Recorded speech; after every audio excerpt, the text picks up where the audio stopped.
Hello मेरे दोस्तों। तो आप लोग सभी मस्त होंगे, तंदुरुस्त होंगे और स्वस्थ होंगे। तो आपका इस फिर न्यू वीडियो में आपका स्वागत है। ये तुम्हारा पार्ट 12th वीडियो जो है स्टार्ट करने वाले।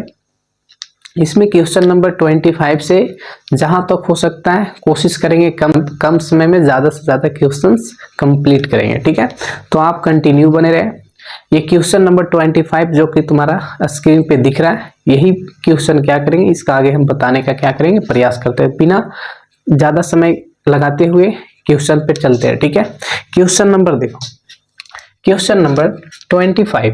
क्वेश्चन नंबर 25, एक लड़की जिसकी ऊंचाई यानी कि एक लड़की जिसकी हाइट 90 सेंटीमीटर है। ठीक है, एक लैंप की स्तंभ, स्तंभ का मतलब होता है सीधा जो होना चाहिए वर्टिकल होना चाहिए, जो आधार से यानी बेस से 1.5 मीटर की चाल से क्या हो रही है, जा रही है। यानी कि लड़की की जो स्पीड है ना, चाल है 1.5 मीटर पर सेकेंड की चाल से, यानी एक सेकेंड में 1.2 मीटर क्या करती है, चलती है। यदि लैंप, लैंप का मतलब कोई क्या है कि बल्ब है ना, बहुत ऊंचा बल्ब है जो जमीन से 3.6 मीटर ऊपर है। अच्छा, कभी कभी देखा होगा कि ऊपर में लंप जो होता है ना, इस तरह से कहने का मतलब है कि ये अगर मान लेते हैं स्तंभ होता है, ऊपर देखना इस तरह से लाइट लगा हुआ रहता है ना। नगर निगम में अधिकांश मोड़ पे क्या होता है, ये ज्यादा करके लाइट लगा हुआ रहता है, ऊपर में पूरा स्टेट होता है ना। अब देखो क्या करे, ऊपर है, जो ऊपर है 4 सेकेंड के बाद उसकी छाया की लंबाई ज्ञात करना है। 4 सेकेंड, कितना सेकेंड के बाद, 4 सेकेंड के बाद उसकी छाया की लंबाई ज्ञात करना है। सबसे पहले इसका आकृति देखते हैं, है ना। सबसे पहले इसका आधार मान लेते हैं जहां लड़की चलेगी, और इसका आधार पे एक क्या है ना, आधार पे एक क्या है, लैंप स्तंभ है। ठीक है, लैंप क्या स्तंभ है, यहीं पे लाइट लगा हुआ है, सबसे ऊपर भाग में ही लाइट लगा हुआ रहता है। और यहाँ पे लड़की है, मान लेते हैं यहाँ से चलकर बिंदु, इस बिंदु पे पहुंच गई। मान लेते हैं ए बी लाइट की हाइट है, यानी लाइट की ऊंचाई है, और बी पर लड़की थी, यहाँ से चल के कहाँ पहुंच गई, सी पे पहुंच गई। तो लड़की का तो कुछ तो हाइट होगा, लड़की का कुछ तो हाइट होगा, बिल्कुल होगा। अब क्या करते हैं कि अगर यहाँ लाइट लगा हुआ है, तो अगर वहां से लाइट की किरणें आएंगी, है ना, लाइट का जब किरणें आएगी तो इसका छाया कहाँ बनेगा, इधर की ओर बनेगा। मान लेते हैं इसकी छाया की लंबाई जो है ए बी और इस सी है, इस बिंदु को डी मान लिया। मान लीजिए छाया की लंबाई जो है क्या मान लिए, 1 सेंटीमीटर है। यही तुम्हारा छाया की क्या लंबाई है। सबसे पहले यहाँ से क्या करते हैं, इस रेखा से यहाँ से क्या कर देते हैं, मिला देते हैं। ठीक है, मिलाने के बाद क्या होगा कि इस बिंदु का नाम क्या दे देंगे, ए। यही तुम्हारा लड़की की क्या है, हाइट है। तो देखो लड़की की ऊंचाई 90 सेंटीमीटर, लड़की की ऊंचाई कितना है, 90 सेंटीमीटर है।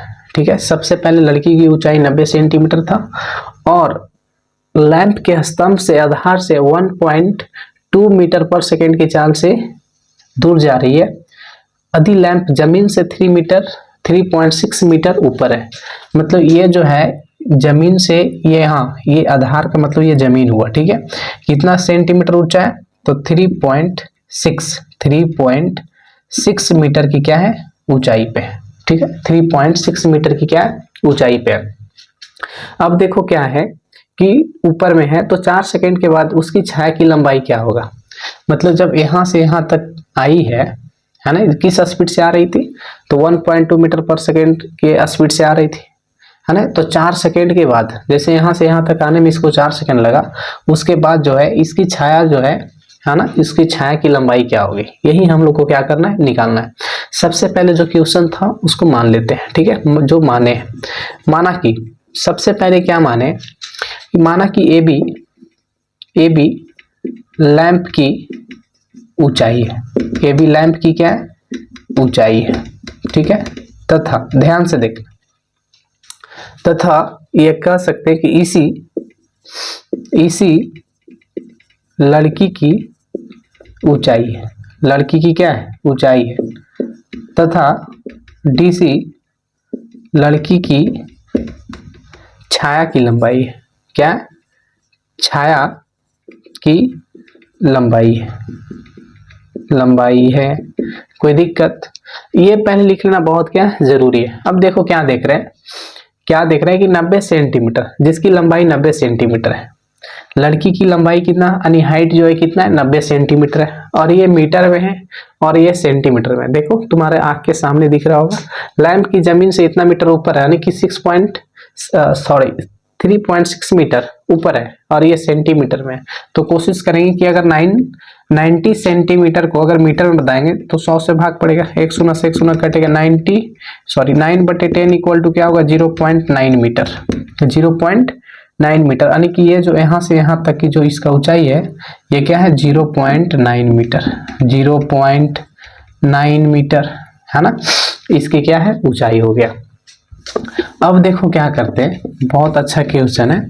अब क्या करते हैं कि ये यहाँ से यहाँ तक आने में 4 सेकेंड लगाए थे, यानी यहाँ से यहाँ तक आने में उस लड़की ने 4 सेकेंड लगाई है और स्पीड भी बता रहा है कि 1.2 मीटर पर सेकेंड किससे जा रही है। तो हम लोग सबसे पहले दूरी निकाल लेंगे। तो दूरी बराबर क्या होता है समय गुने चाल, समय गुने चाल। इसका समय कितना है 4 सेकेंड है ना, गुने चाल क्या है 1.2 मीटर पर सेकेंड है ना। ये पर सेकेंड का मतलब होता है बट्टा में, ये ऊपर में ये बट्टा में, सेकेंड से सेकेंड क्या हो गया कट गया, तो 1200 कितना हो गया 48, 4.8 क्या हो गया मीटर, क्योंकि मीटर में बच गया। तो यहाँ से यहाँ तक ये आने में जो समय लगाई थी जो दूरी तय की है वो कितना दूरी तय की है, तो 4.8 मीटर दूरी तय की है।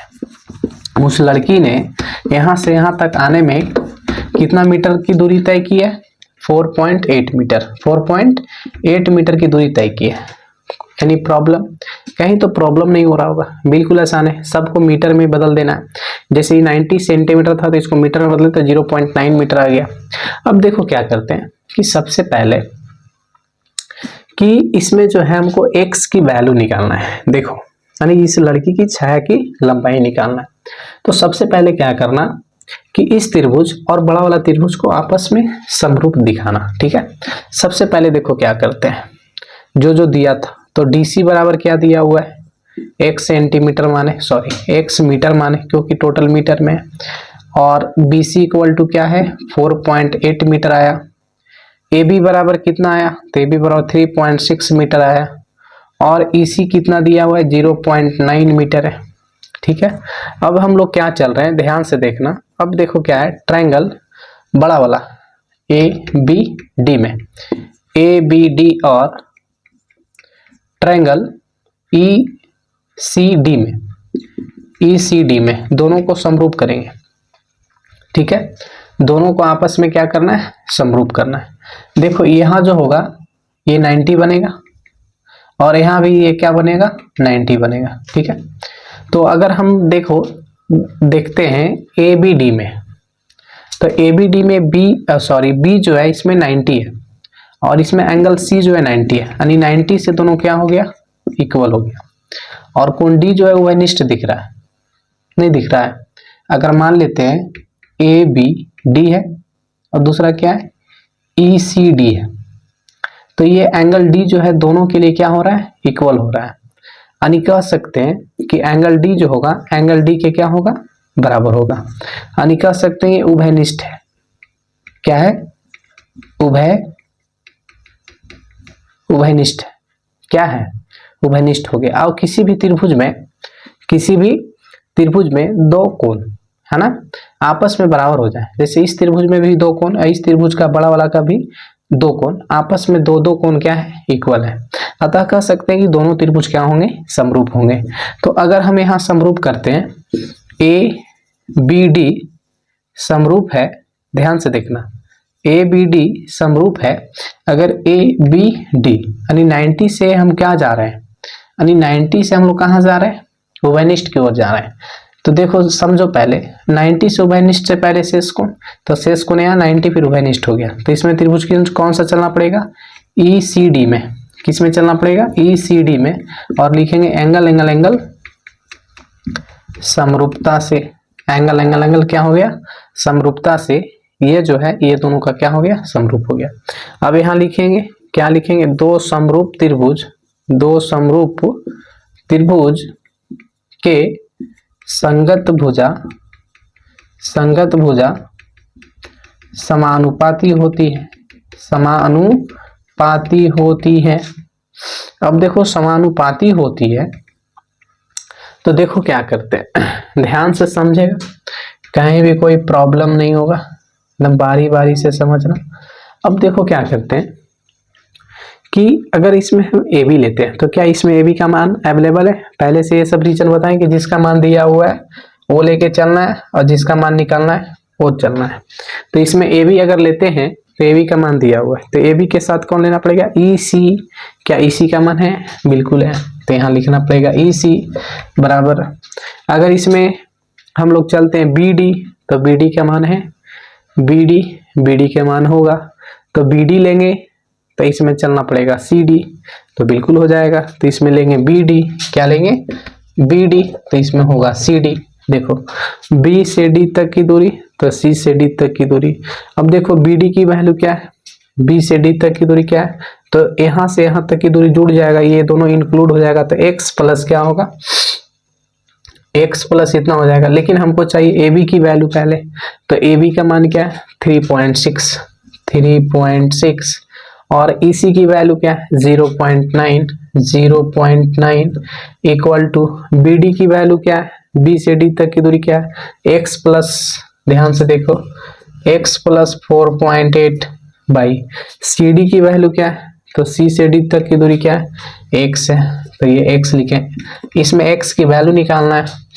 ये बताओ 0.9, 0.9 पॉइंट के बाद एक अंक, पॉइंट के बाद एक अंक कट गया, 36 बाई क्या लिखेंगे? 9। और ये क्या होगा? x प्लस 4.8, 4.8 बाई एक्स, 9 चौक कितना होता है? 36, 4/1, x प्लस 4.8 बाई क्या हो गया? x। अब तिरछा तिरछी गुना करेंगे, 4 में x से गुना करेंगे 4x, 1 से गुना करेंगे x प्लस 4.8, क्या होगा? तो यहाँ लिखेंगे 4x minus x equal to 4.8। अब देखो ये होगा 3x बराबर 4.8।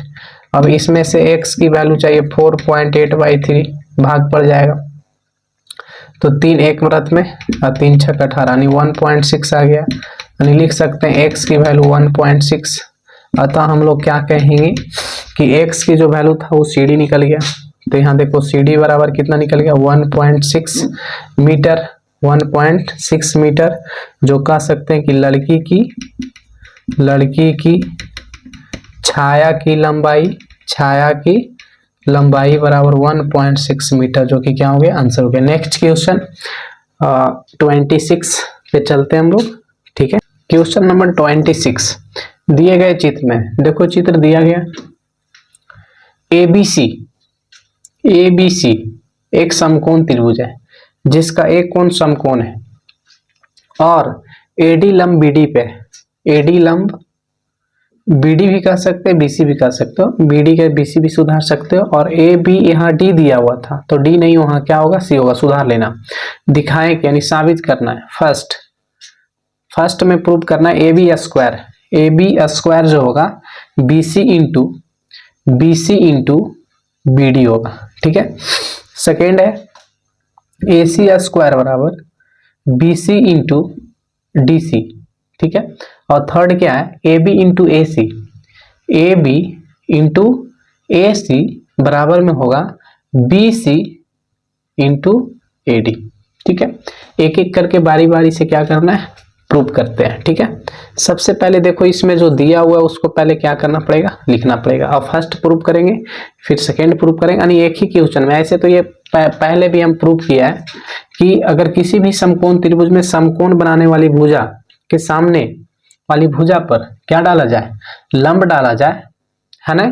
तो संपूर्ण त्रिभुज के बने दोनों तरफ, है ना, यानी संपूर्ण त्रिभुज अब बने दो त्रिभुज के समरूप होते हैं तथा परस्पर भी समरूप होते हैं। परस्पर का मतलब आपस में ये दोनों भी समरूप होते हैं, और छोटा वाला बड़ा वाला के समरूप होते हैं, ये छोटा वाला बड़ा वाला त्रिभुज के समरूप होते हैं। मेरा कहने का मतलब यही हुआ, ठीक है। तो सबसे पहले क्या लिखते हैं कि ट्रायंगल ABC में कोण A 90 डिग्री है। समकोण का मतलब 90 डिग्री होता है। और ये भी दिया है कि AD जो है लंब है किस पे? BD पे, यानी BD पर क्या है? लंब है। देखो साबित करना है, साबित यानी प्रूव दैट, शो दैट, जो भी कह सकते हो। क्या है? फर्स्ट में प्रूव करना है AB जो स्क्वायर होगा वो BC इंटू क्या होगा?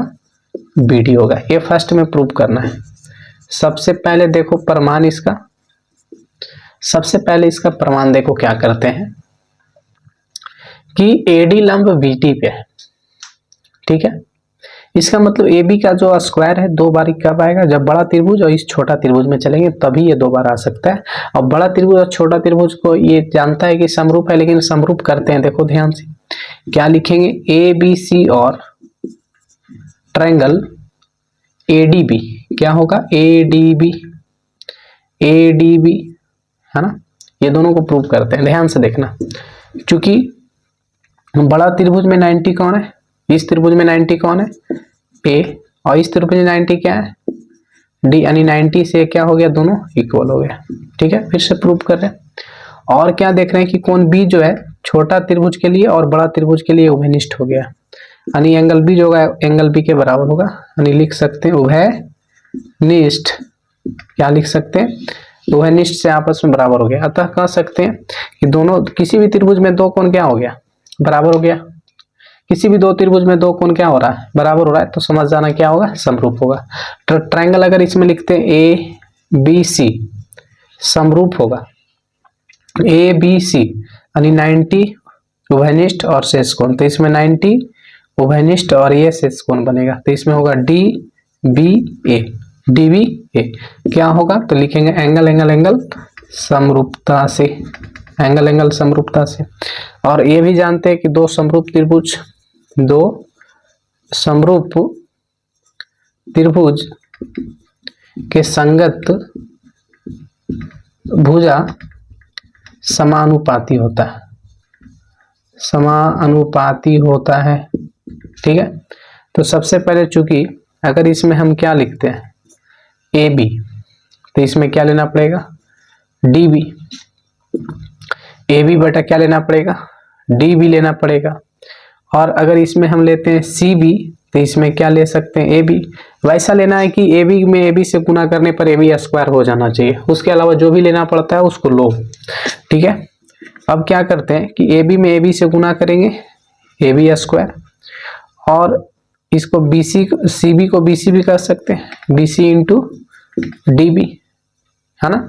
अब देख रहे हैं कि B C A B square बराबर B C into D C आया, B C into D B, इसको इस भी ऐसे भी कर सकते हैं, ए बी का जो स्क्वायर है वो बी सी इंटू क्या आया डी बी, या क्या कर सकते हैं बी डी भी कर सकते हैं। यही हमने क्या किया फर्स्ट में प्रूव किया, जो फर्स्ट में जो दिया हुआ था, ठीक है। अब इसका सेकेंड क्या है, उस पे भी चलेंगे, थर्ड पे भी चलेंगे, ठीक है। तो देखो सेकेंड नंबर है, सेकेंड नंबर प्रूव करने के लिए क्या करते हैं, सेकेंड नंबर प्रूव करने के लिए क्या करना पड़ेगा कि ए सी स्क्वायर बराबर दो बार कब आएगा, ये दो बार कब आएगा जब बड़ा त्रिभुज और ये छोटा त्रिभुज से चलेंगे तब। तो दोनों त्रिभुज को समरूप कर देते हैं, तो बड़ा त्रिभुज का नाम लिखते हैं त्रिभुज ए बी सी, और ट्रायंगल इस त्रिभुज का नाम क्या लिख सकते हैं ए डी सी, क्या लिख सकते हैं ए डी सी। समरूप करते समय कोण यानी भुजा का नाम, या कह सकते हैं कि त्रिभुज का नाम थोड़ा सा डिफरेंट भी नहीं होना चाहिए, पूरा एक्यूरेट एक्चुअल होना चाहिए, ठीक है। तो इसमें देख रहे हैं कि क्या है कि बड़ा वाला त्रिभुज में कोण ए 90 है और छोटा वाला त्रिभुज में ये वाला 90 है, यानी कह सकते हैं कोण डी 90 है, कह सकते हैं 90 डिग्री से आपस में दोनों बराबर है। और छोटा त्रिभुज के लिए कौन सी, या बड़ा त्रिभुज के लिए कौन सी उभयनिष्ठ है, यानी कौन सी इक्वल टू कौन सी, क्या लिख सकते हैं उभयनिष्ठ लिख सकते हैं, ठीक है। ये आपस में क्या हो गया दोनों बराबर का, तो किसी भी दो त्रिभुज में दो कोण बराबर हो जाए त्रिभुज समरूप हो जाता है। तो ट्रायंगल अगर इसमें हम लिखते हैं ए बी सी समरूप है, अगर ए बी सी क्या कर रहे हैं कि 90 और उभयनिष्ठ को अंत में लिख रहे हैं, शेष कोण को बीच में लिख रहा है। तो देखो 90 देखो यहाँ पे और शेष कोण ही है और उभयनिष्ठ ए है ना। जैसे अगर मान लेते हैं कि ए बी सी लिखते हैं तो बड़ा और छोटा त्रिभुज में यहाँ पे देखना है, पिछला वाला पे दिमाग नहीं लगाना है, ठीक है। ए बी सी तो इसमें चलना पड़ेगा, अगर ए बी क्या चल रहा है सी चल रहा है तो इसमें चलना पड़ेगा ए डी सी, क्या चलना पड़ेगा ए डी सी या डी ए सी, किससे चलेंगे डी ए सी से चलेंगे, डी ए सी, और लिख देंगे एंगल एंगल एंगल समरूपता से, एंगल एंगल एंगल समरूपता से। अब एंगल एंगल एंगल समरूपता से क्या हो गया, ये दोनों समरूप हो गए, देखो ना रे, ये 90 है ना, और फिर ये शेष कौन है, उभयनिष्ठ है, तो उभयनिष्ठ को अंत में लिखना है और 90 को शुरू में रखना है। तो 90 यहाँ होगा, उभयनिष्ठ कब ये जाएगा, जब यहाँ से इस तरह से जाएंगे, ठीक है। अब जानते हैं दो समरूप त्रिभुज की संगत भुजा, दो समरूप त्रिभुज की संगत भुजा समानुपाती होता है, समानुपाती होता है, समानुपाती होता है। तो चूंकि देखो, अगर हम इसमें जो प्रूव करना है उसके अनुसार से चलना, AC, क्या इसमें AC हो सकता है, बिल्कुल हो सकता है। अगर इसमें हम AC लेंगे तो इसमें लेना पड़ेगा DC, और है ना, अगर इसमें AC लिए तो इसमें क्या लिए, DC लेना पड़ेगा, ठीक है। अगर इसमें हम BC लेते हैं तो इसमें क्या लेना पड़ेगा, AC। अब AC में AC से गुना कर दो, AC स्क्वायर, और ये होगा BC इंटू DC। तो यहाँ से क्या देख रहे हैं कि AC स्क्वायर बराबर BC इंटू DC। तो देखो AC स्क्वायर बराबर BC इंटू DC, जो कि प्रूव करके यही हम लोग का क्या करना था, लाना था। ये तो सेकेंड नंबर क्या हो गया, प्रूव हो गया। अब थर्ड नंबर जो है यहीं से बता रहे हैं, ठीक है। तो क्वेश्चन नंबर थर्ड, अब देखो थर्ड नंबर, ठीक है। Third number AB into AC, देखो AB इंटू AC और BC इंटू AD, ये भी बताए थे कि जिस भुजा पे लंब होती है वह आधार होता है। तो देखो आधार गुने लंब, और ये आधार गुने लंब हो रहा है, इसका मतलब त्रिभुज का क्षेत्रफल से चलना पड़ेगा।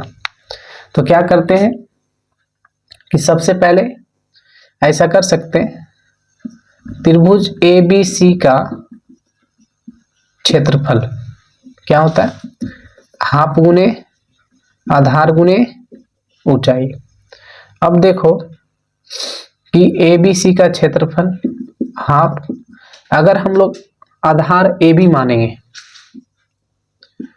तो ऊंचाई कौन होगा, जो इस पे लंब होगा AC को मानेंगे, बिल्कुल मान सकते हैं।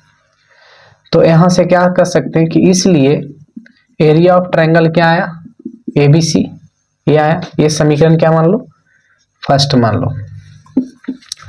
अब पुनः देखो क्या करते हैं कि त्रिभुज ABC का क्षेत्रफल, वही फॉर्मूला, हाफ गुने आधार गुने ऊंचाई।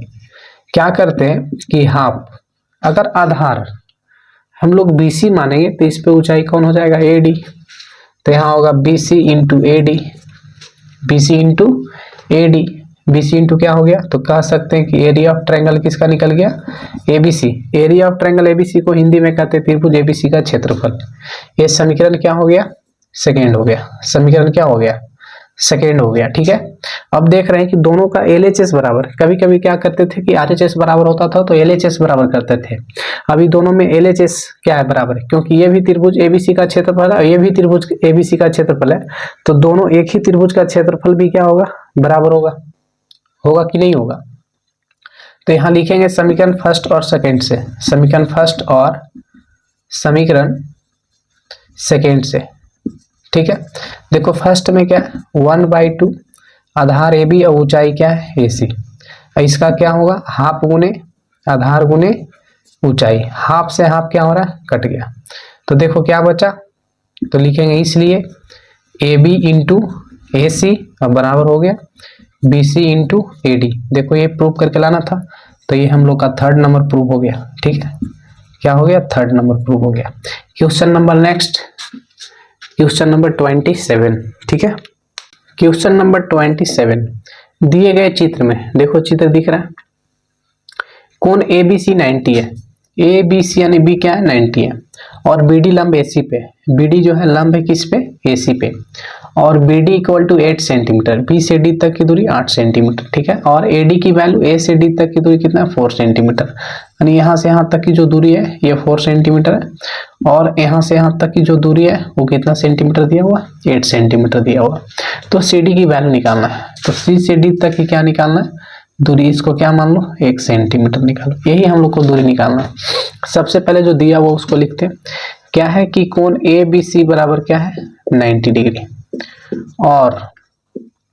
और क्या है कि बी डी जो है लंब है किस पे ए सी पे। यदि ध्यान से देखना, यदि B D equal to 8 centimetre और A D equal to 4 centimetre है ना, ये मान लिया, माना कि C D equal to 1 centimetre, ठीक है ना। तो सबसे पहले चूंकि क्या करते हैं, ध्यान से देखना कि ये जो है ये मान निकालना है, ठीक है। इसका मतलब है कि ये दोनों त्रिभुज को समरूप कर दो। अब सोच रहा होगा कैसे, याद तो नहीं कर लिए, नहीं याद नहीं करना, ये कंसेप्ट समझना है। देखो ये भुजा एक ही गो है और 1 2 3 भुजा, हम लोग को टोटल चाहिए 4 भुजा, 2 भुजा इसका और 2 भुजा उसका, 4 भुजा रहेगा तभी ना मान निकलेगा। तो क्या करना पड़ेगा कि ये 2 बार लाएंगे, तो 2 बार कब लाएंगे, जब इस त्रिभुज से चलेंगे तो दोनों के लिए भुजा एक ही होगा, तो ये 2 बार आ जाएगा, और 2 ये, तो 2 2 कितना हो जाएगा 4 भुजा। अगर बड़ा और छोटा में चलेंगे तो फिर ये सबका वैल्यू दिया हुआ नहीं है, फंस जाएंगे हम लोग, ठीक है। इसलिए इस तरह से बताते ताकि कभी भी प्रॉब्लम नहीं होगा। ऐसा नहीं समझना कि समकोण त्रिभुज से भी निकाल लेंगे, निकालने का टाइम क्या लग जाएगा, ज्यादा निकल जाएगा ना। तो इसे कम समय में बनाना है, तो ये तुमको समरूप पढ़ाएं किस लिए, जब लॉन्गी विधि से बनाएगा तो समरूप त्रिभुज क्यों पढ़ा, तो ये सिंपल विधि से बनाओ, है ना, दोनों को आपस में समरूप करके। तो क्या करेंगे, सबसे पहले ध्यान से देखना, त्रिभुज ए डी बी में, ए डी बी और ट्रायंगल बी डी सी में, बी डी सी में। अब ध्यान से देखो दोनों ट्रायंगल में चल रहे हैं। अब देखो दोनों को समरूप करते हैं, तो देख रहे हैं क्या कि दोनों त्रिभुज में ये B90 है, देखो ADB, ADB और एक है BDC, तो इस दोनों में ये क्या है 90 है, D ही 90 है। तो D का नाम लिखेंगे कौन, ADB बराबर होगा एंगल BDC 90 डिग्री से, दोनों क्या हो गया इक्वल हो गया, ठीक है। अब 90 डिग्री से इक्वल हो गया तो ये जो कोण होगा इस कोण के बराबर होगा। बहुत अच्छा से बताएं कि कैसे बराबर होता है, बहुत अच्छा से जानता भी होगा, है ना, कि ये जो कोण होगा इस कोण के बराबर होगा, ये कोण जो होता है इस कोण के क्या होता है बराबर होता है। तो इस कोण का नाम क्या लिखेंगे, कोण CBD, क्या लिखेंगे, कोण CBD इक्वल होगा, CBD इक्वल होगा BAD का, कोण BAD का, BAD लिखो चाहे C लिखो, बात क्या है, एंगल यही आएगा, ठीक है। अब ये दोनों आपस में इक्वल हो गया, तो किसी भी दो त्रिभुज में दो कोण बराबर हो जाए त्रिभुज समरूप होगा। तो अगर ट्रायंगल हम लोग लिखते हैं BAD, BAD समरूप होगा ट्रायंगल, देखो BAD, BAD शेष कोण, शेष कोण ये कोण जो था इस कोण के बराबर था, तो हम इस त्रिभुज से चल रहे हैं ना, BA यानी D को अंत में लिखे, तो यहाँ से क्या चलना पड़ेगा, यहाँ से क्या चलना पड़ेगा अगर हम यहाँ से चल रहे हैं, ठीक है, तो इसमें लिखना पड़ेगा CBD, क्या लिखना पड़ेगा, ट्रायंगल CBD, CBD में, अब CBD क्या हो गया, तो एंगल एंगल एंगल समरूपता से, एंगल एंगल एंगल समरूपता से। अब देखो ये शेष कोण यहाँ से था और शेष कोण यहाँ से, ये कोण इस कोण के बराबर, इसको बीच में रखें, तो ये वाला बीच कब आएगा, जब यहाँ से रखें और 90 अंत में आए, तो ये इस तरह से चलेंगे तभी ना 90 में आएगा। तो क्या लिखेंगे, समरूप त्रिभुज के संगत भुजा समानुपाती होता है, समानुपाती होता है, ठीक है। तो चूंकि क्या लिखेंगे इसमें, ध्यान से समझना, अगर इसमें हम AB चलते हैं तो क्या उसमें AB की वैल्यू है, नहीं है, तो नहीं चलना है। क्या AD है, AD की वैल्यू है, तो अगर इसमें हम AD चले तो इसमें क्या चलना पड़ेगा BD, क्या BD की वैल्यू है, बिल्कुल है, बराबर। अब देखो क्या करना पड़ेगा, अगर इसमें हम BD लेते हैं क्योंकि BD की वैल्यू है, बाकी फालतू का दिमाग लगाना नहीं है, घर में टाइम है तो तुम लगाते रहना। तो अगर इसमें हम BD चलेंगे तो इसमें क्या चलना पड़ेगा CD, जिसका मान भी निकालना है। अब ये बताओ AD की वैल्यू क्या है, तो AD की वैल्यू 4 है, BD की वैल्यू क्या था 8, और BD की वैल्यू क्या है 8 ही है, CD की वैल्यू क्या माने, x माने। बताओ 4 से x में गुना करो 4x, 8 में 8 से गुना करो 64, ये 8 गुने 8 ही रहने दो। तो x की वैल्यू क्या आएगा 8 गुने 8/4, 4 दूनी 8, इसलिए कह सकते हैं कि x की वैल्यू कितना आया 8 आया। अतः हम लोग कह सकते हैं कि x क्या माने थे DC, तो यहाँ से लिख सकते हैं DC इक्वल टू 8 सेंटीमीटर। ये क्या हो गया हम लोग का आंसर हो गया।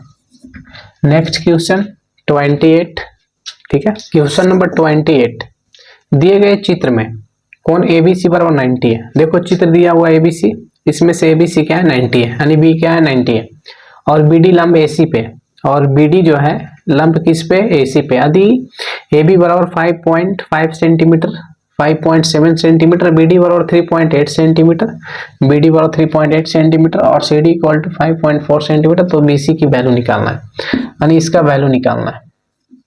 ठीक है, क्या कर दो कि ये दोनों त्रिभुज को समरूप कर तो बन जाएगा, कहीं भी कोई प्रॉब्लम नहीं होगा। ठीक है, सब बड़ा वाला त्रिभुज और बड़ा वाला आपने तो फिर इस त्रिभुज से चलो, ये भी प्रूफ हो जाएगा। ठीक है, यानी इससे भी मान निकल जाएगा, या उस त्रिभुज से भी चलेगा तो कोई दिक्कत नहीं है। ठीक है, तुम्हारी मर्जी, जैसे भी चलो कोई दिक्कत नहीं है। ठीक है, तो जो दिया हुआ पहले लिखते हैं, angle ABC equal to 90 degree और BD जो है लंब है AC, यदि AB बराबर 5.7 सेंटीमीटर और BD बराबर 3.8 सेंटीमीटर और CD बराबर 5.4 सेंटीमीटर। इसमें मान लेते हैं, माना कि BC इक्वल टू 1 सेंटीमीटर। ठीक है, अब देखो क्या करते हैं कि ये दोनों त्रिभुज को आपस में समरूप कर देते हैं, या बड़ा वाला छोटा से भी चल सकते हो, कोई दिक्कत ही नहीं है, किसी से भी चलो, फ्रीडम हो। तो मेरे अनुसार चलो यही दोनों को प्रूव करते हैं, समरूप दिखाते हैं। तो ADB और दूसरा ट्रायंगल BDC में चल रहे हैं। ठीक है, अब देखो इस त्रिभुज में इस त्रिभुज में ये दोनों का कोण क्या है 90 है ना।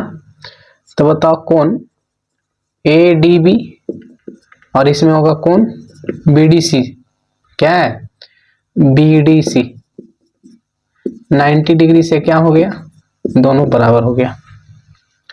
अब ये दोनों 90 से क्या हो गया, इक्वल हो गया। क्या हो गया, इक्वल हो गया। अभी जस्ट बताएं बीते कि ये कोण इस कोण के क्या होता है, बराबर होता है।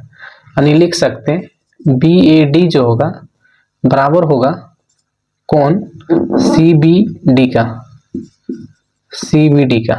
है ना। ये दोनों बराबर हो गया, तो दोनों त्रिभुज क्या होगा, समरूप हो जाएगा। तो लिखेंगे ADB समरूप होगा, ADB समरूप होगा BDC का, क्या होगा BDC का, एंगल समरूपता से, एंगल क्या हो गया, समरूपता से। अब चूंकि दो समरूप त्रिभुज की संगत भुजा समानुपाती होता है, दो समरूप त्रिभुज की संगत भुजा समानुपाती, क्या होता है, समानुपाती होती है। अब चूंकि अगर इसमें हम AB लेते हैं तो AB का मान दिया हुआ है, तो इसमें क्या लेना पड़ेगा BC, या BC का मान निकालना है। अगर इसमें हम BD लेते हैं तो इसमें क्या लेना पड़ेगा CD। ये बताओ AB की वैल्यू 5.7 और BC की वैल्यू X, BD की वैल्यू 3.8 और CD की वैल्यू 5.4। यहां से देखो तीसरा से गुना करते हैं, 3.8x और ये दोनों को गुना करेंगे तो 5.7 गुने 5.4। बताओ x इक्वल टू 5.7 गुने 5.4 5.4 और बाई में होगा 3.8। पॉइंट कटेगा नीचे 10, ठीक है। और ये पॉइंट के बदले ये पॉइंट कट गया क्योंकि ऊपर 10 नीचे 10 कट गया।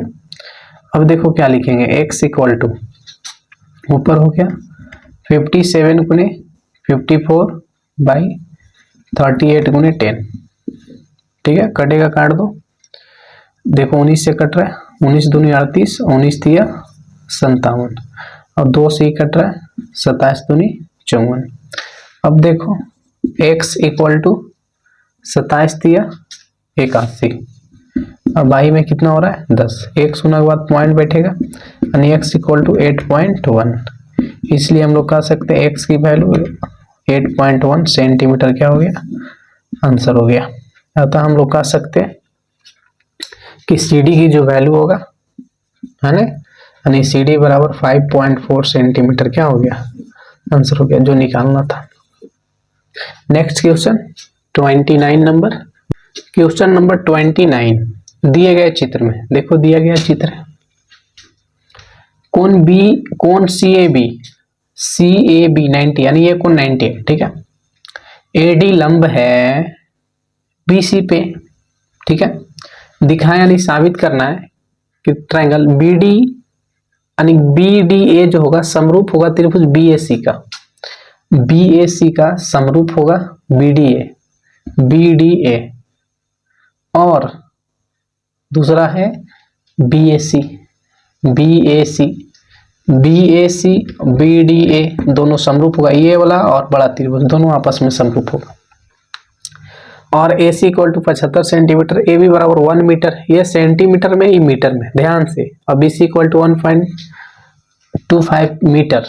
तो AD की वैल्यू निकालना है, AD की वैल्यू निकालना है, x मीटर मान लेते हैं, सबको सेंटीमीटर में ही बदल दो या सबको मीटर में ही बदल दो, हम तो सेंटीमीटर में ही बदल रहे हैं, बनाने में मजा आता है। तो सबसे पहले जो दिया हुआ है कोण CAB बराबर 90 डिग्री और AD जो है लंब है BC पे, ठीक है। और AC इक्वल टू कितना दिया है 75 सेंटीमीटर और AB इक्वल टू कितना है 1 मीटर, इसको कह सकते हैं 100 centimetre, 1 metre equal to 100 centimetre क्योंकि 100 सेंटीमीटर बराबर 1 मीटर होता है। और BC इक्वल टू 1.25 मीटर है, इसको कर सकते हैं 125 सेंटीमीटर क्योंकि 1.25 मीटर को सेंटीमीटर में बदलने के लिए 100 से गुना, पॉइंट के बदले नीचे 100 से 100 कटेगा यानी 125 सेंटीमीटर आएगा, यानी कि 1.25 मीटर इक्वल टू 125 सेंटीमीटर। तो देखो साबित करना है, जो दिया हुआ था लिख लिए, अब देखो साबित करना है कि ट्रायंगल BDA जो होगा समरूप होगा ट्रायंगल BAC का, ठीक है। सबसे पहले देखो प्रमाण इसका बहुत आसान है, ठीक है, बहुत आसान क्वेश्चन है।